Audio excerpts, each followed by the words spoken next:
Om Swastiastu, salam sejahtera bagi kita semua. Yang terhormat Ibu Niloh Gede Erni Sulindawati, SEAK MPD, selaku dosen pembimbing pertama, Bapak Profesor Dr. I Putu Gede Diatmike, SEAK MSI, selaku dosen pembimbing pendamping, dan Bapak Dr. Gede Adi Yuniarta, SEAK MSI, selaku dosen penelaah. Pada kesempatan kali ini, saya akan mempresentasikan skripsi saya dengan judul Pengaruh Perkembangan Aplikasi Investasi, Risiko Investasi, dan Pengetahuan Investasi terhadap Minat Investasi Pasar Modal pada Generasi Milenial dan Generasi Z Provinsi Bali di era pandemi. Namun sebelum lanjut ke pembahasan, izinkan saya memperkenalkan diri terlebih dahulu. Perkenalkan, nama saya Andrika Hertiardani dengan NIM 1817051274 dari program studi S1 Akuntansi. Baik, pembahasan yang pertama dalam presentasi ini yaitu latar belakang. Nah, dalam menulis proposal ini, peneliti dilatar belakangi oleh adanya pandemi yang menyebar di Indonesia sejak tahun 2019 lalu. Pandemi yang terjadi ini menyebabkan adanya himbauan dari pemerintah untuk mengurangi interaksi di luar rumah dan dituntut untuk melakukan setiap kegiatan dengan sistem digital dari rumah atau biasa disebut work from home. Melakukan kegiatan dari dalam rumah dapat mengefisiensikan waktu dikarenakan tidak adanya waktu yang terbuang di perjalanan sehingga terdapat lebih banyak waktu luang. Dalam mengisi waktu luang ini, rata-rata anak muda biasanya sibuk dengan ponsel genggamnya masing-masing. Saat awal terjadi pandemi, banyak sosialisasi dan info ajakan di media sosial terkait keuntungan dalam berinvestasi di masa pandemi sehingga menarik banyak perhatian anak muda. Nah, hal tersebut dikarenakan awal terjadinya pandemi hingga pertengahan 2020, terjadi penurunan harga saham besar-besaran. Dan hal tersebut menarik perhatian anak muda untuk menggunakan kesempatan itu dalam mendapatkan keuntungan atau rate of return yang tinggi. Salah satu bentuk investasi yang terkenal di kalangan masyarakat luas yaitu investasi pasar modal. Lalu berdasarkan data dari Kustodian Sentral Efek Indonesia atau KSEI, dari tahun 2018 hingga bulan September 2021, terjadi peningkatan jumlah investor pada pasar modal hingga 65,74%, di mana rata-rata investor didominasi oleh investor muda yang berusia di bawah 30 tahun dan usia tersebut termasuk dalam generasi milenial. Nah, peningkatan ini didasarkan adanya fenomena besar yang terjadi pada pasar modal saat pandemik yang dapat digunakan sebagai peluang untuk mempersiapkan dana jangka panjang. Selain itu, perkembangan teknologi juga masuk pada determinan terhadap minat investasi di pasar modal.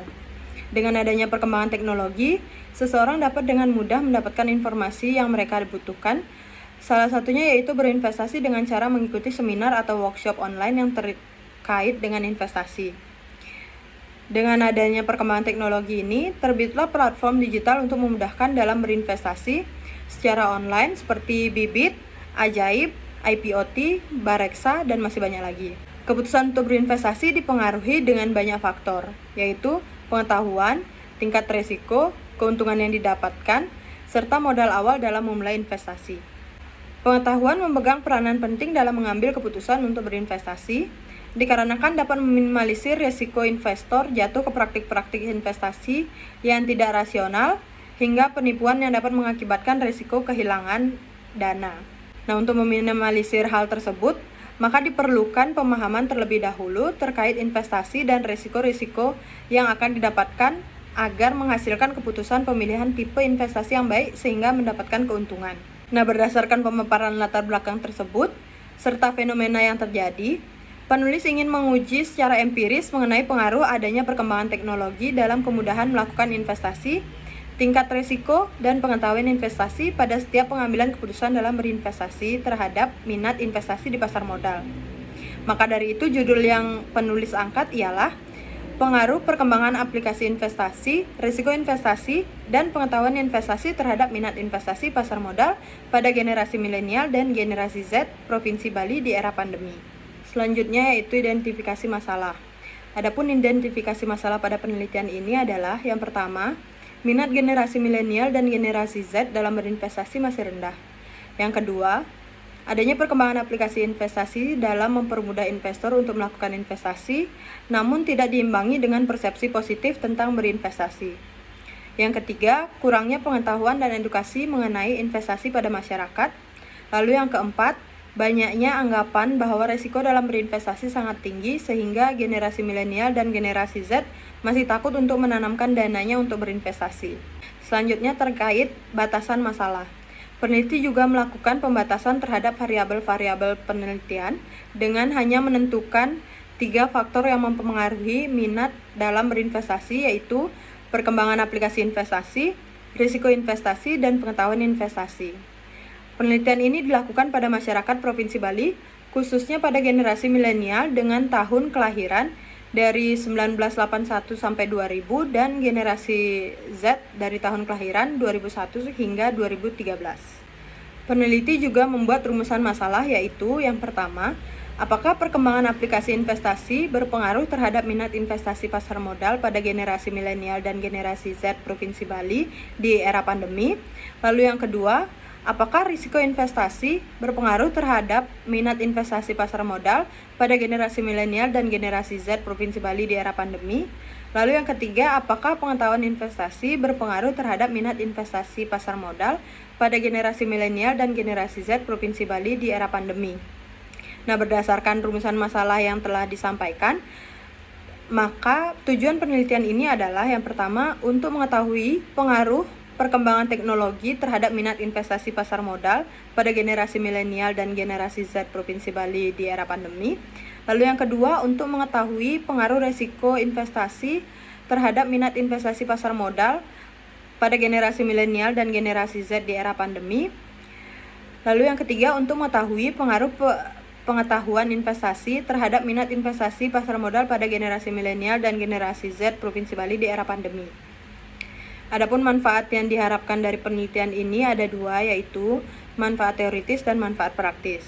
Untuk manfaat teoritisnya, dengan adanya penelitian ini diharapkan dapat memberi manfaat dalam sarana pembelajaran, agar ilmu yang diperoleh semasa menjalani perkuliahan dapat diimplementasikan dan menambah pemahaman mengenai perilaku, khususnya minat dalam berinvestasi di pasar modal, serta mampu memberikan gambaran dan pemahaman informasi mengenai perkembangan teknologi investasi, tingkat risiko, dan pengetahuan investasi terhadap generasi milenial.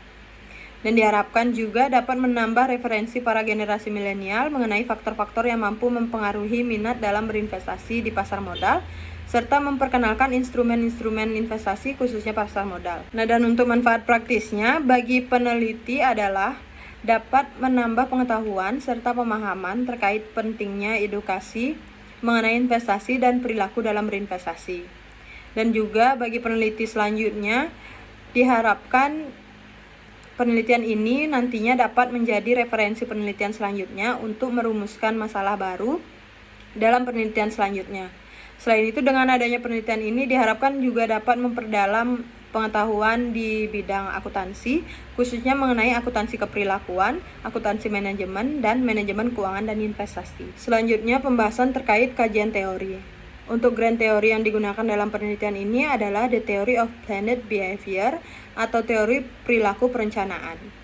Nah, The Theory of Planned Behavior adalah pengembangan teori yang membahas faktor utama dari perilaku setiap individu dengan dipengaruhi oleh niat atau motivasi individu untuk melakukan atau tidak melakukan suatu perilaku tertentu. Teori ini dikembangkan oleh Azen pada tahun 1991 yang membahas 3 faktor yang mempengaruhi motivasi, yaitu tingkah laku atau sikap, norma subjektif, dan pengendalian perilaku. Teori ini juga membahas terkait sikap terhadap perilaku yang mengacu pada derajat mana seorang memiliki penilaian evaluasi yang menguntungkan atau tidak menguntungkan dari sebuah pernyataan. Sekunderi untuk penelitian ini yaitu minat investasi di pasar modal, aplikasi investasi, pengetahuan investasi, dan risiko investasi. Adapun penelitian terdahulu yang berkaitan dengan penelitian ini ada dari Sinta dan Windy pada tahun 2019, di mana pengetahuan investasi dan preferensi risiko berpengaruh terhadap minat berinvestasi. Selanjutnya, penelitian dari Kaniva Mazida Salma pada tahun 2019, di mana hasilnya preferensi risiko dan kemajuan teknologi berpengaruh positif terhadap minat berinvestasi. Lanjut, ada dari Muhammad Yusuf pada tahun 2019, hasil dari penelitiannya yaitu pengetahuan investasi dan kemajuan teknologi berpengaruh signifikan terhadap minat investasi.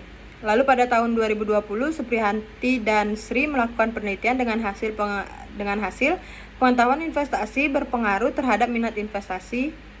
Dan selanjutnya yaitu ada Fania dan Sawiji pada tahun 2020, di mana hasilnya financial attitudes atau sikap dalam mengatur keuangan berpengaruh positif terhadap investment intention. Ada dari Satya Murti dan kawan-kawan pada tahun 2021, terdapat pengaruh signifikan antara pengetahuan investasi terhadap minat investasi. Adapun hipotesis pada penelitian ini adalah H1-nya yaitu perkembangan aplikasi investasi berpengaruh positif terhadap minat berinvestasi generasi milenial dan generasi Z. H2-nya risiko investasi berpengaruh positif terhadap minat berinvestasi generasi milenial dan generasi Z. H3 yaitu pengetahuan investasi berpengaruh positif terhadap minat berinvestasi generasi milenial dan generasi Z. Selanjutnya, pembahasan terkait metode penelitian.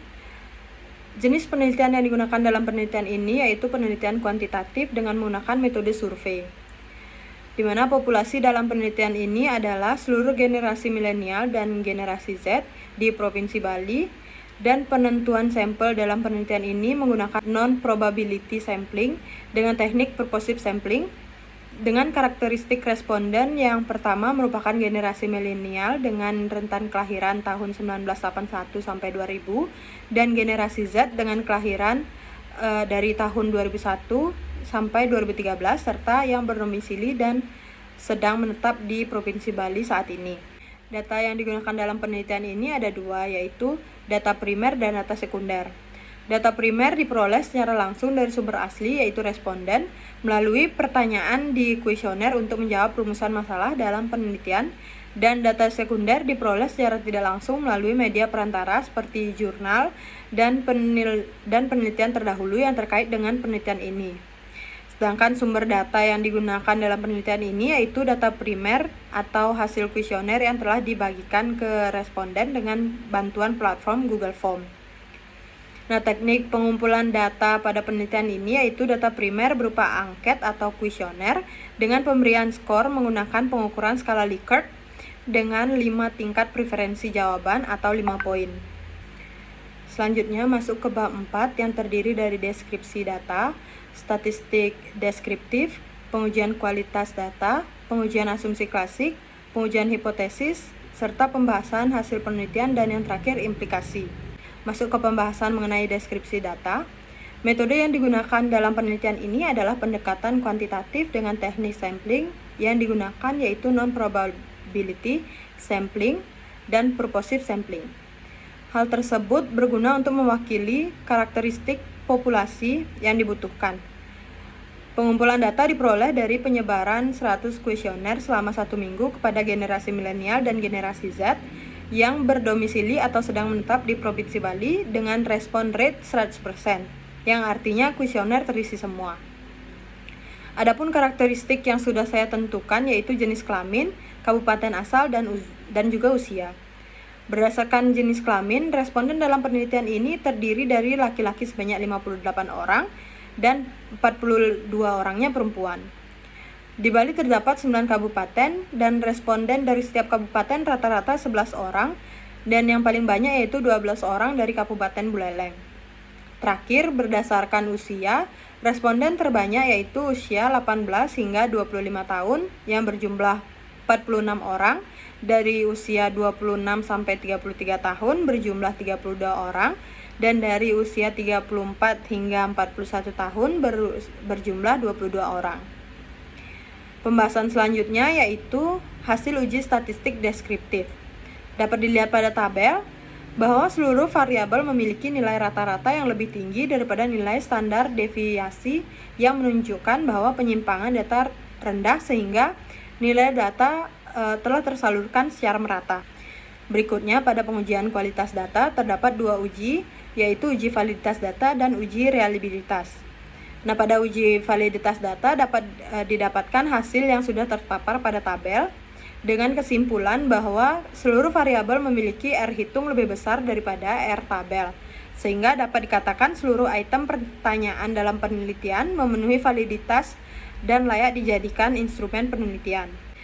Selanjutnya, hasil dari uji reliabilitas dapat dilihat pada tabel bahwa Cronbach's alpha pada setiap variabel lebih besar daripada 0,7 sehingga dapat dinyatakan bahwa seluruh variabel memenuhi tingkat reliabilitas sehingga kuesioner dapat dijadikan sebagai alat ukur. Lalu selanjutnya yaitu pengujian asumsi klasik yang terdiri dari hasil uji normalitas, uji multikoleniaritas, dan uji heteroskedastisitas. Berikut merupakan hasil uji normalitas. Dapat dilihat pada tabel bahwa nilai signifikansi one sample Kolmogorov Smirnov test oleh Asimshin bernilai 0,200 lebih besar daripada 0,05. Yang berarti data telah terdistribusi normal. Lanjut, hasil dari uji multikoleniaritas dapat dilihat pada tabel bahwa perolehan nilai VIF pada masing-masing variabel bebas tidak lebih dari 10, serta nilai tolerance dari masing-masing variabel lebih dari 0,10. Yang berarti variabel-variabel tersebut terbebas dari adanya multikoleniaritas. Dan pengujian asumsi klasik selanjutnya yaitu uji heteroskedastisitas. Berdasarkan hasil yang ada di tabel, dapat diartikan bahwa variabel independen memiliki signifikansi melebihi 0,05, yang artinya model regresi terbebas dari heteroskedastisitas. Masuk ke materi mengenai pengujian hipotesis. Pengujian hipotesis terdiri dari 3 pengujian, yaitu uji regresi linear berganda, uji koefisien determinasi, dan uji T. Setelah dilakukan uji analisis regresi linear berganda, didapatkan hasil berupa tabel pada slide yang menghasilkan konstanta sebesar 2,589, yang artinya bila X1, X2, dan X3 sama dengan 0, maka minat investasi pada generasi milenial dan generasi Z Provinsi Bali akan meningkat dengan nilai positif. Selanjutnya, hasil uji koefisien determinasi dapat dilihat pada tabel bahwa nilai adjusted R-square adalah 0,602, yang berarti bahwa sebesar 60,2% variabel bebas dalam penelitian ini berpengaruh terhadap variabel terikat. Kemudian sisanya yakni sebesar 39,8% dipengaruhi oleh variabel lain di luar dari model penelitian ini. Lanjut ke hasil uji signifikansi parsial atau uji T. Dapat dilihat dari tabel bahwa H1 diterima dengan nilai signifikan 0,000 lebih kecil daripada 0,05 dan T hitung 1,653 lebih kecil daripada 4,152 T tabel serta koefisien regresi sebesar 0,327.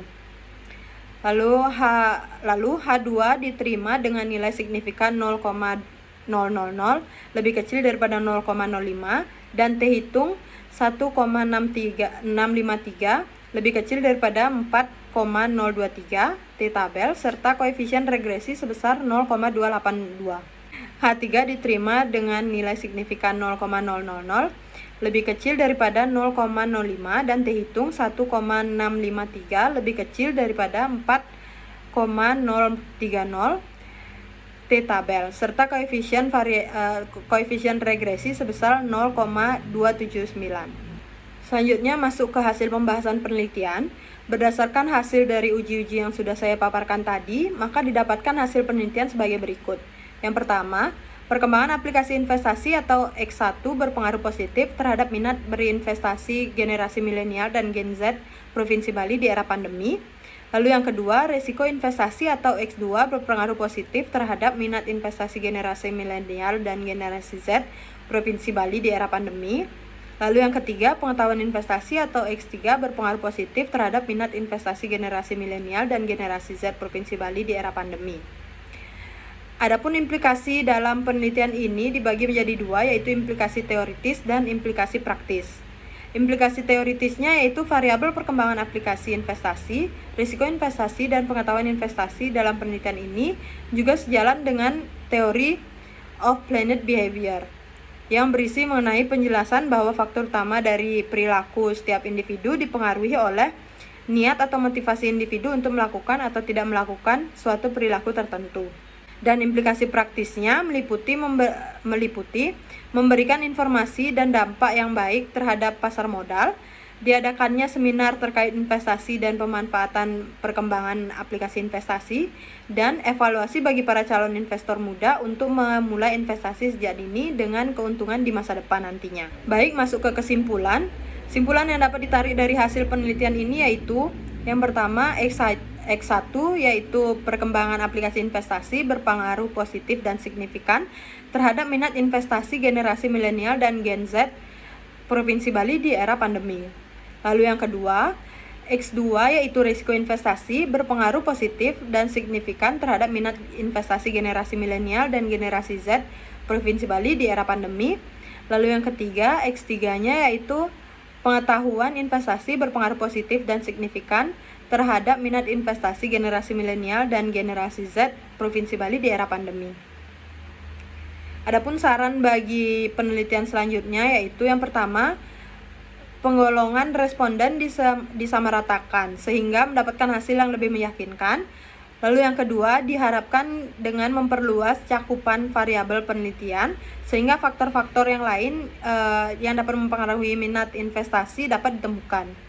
Yang ketiga, untuk penelitian selanjutnya dapat dilakukan wawancara secara langsung terhadap subjek atau responden yang akan dituju untuk memperoleh data yang lebih real dan luas.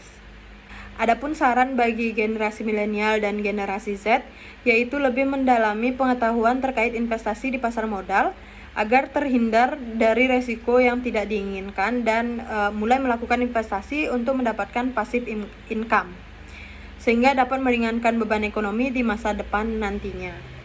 Baik, sekian pemaparan isi dalam skripsi saya dalam bentuk presentasi ini yang dapat saya sampaikan. Mohon maaf jika ada salah kata atau penyampaian. Saya ucapkan terima kasih atas perhatiannya. Akhir kata saya ucapkan Om Santi Santi Santi Om.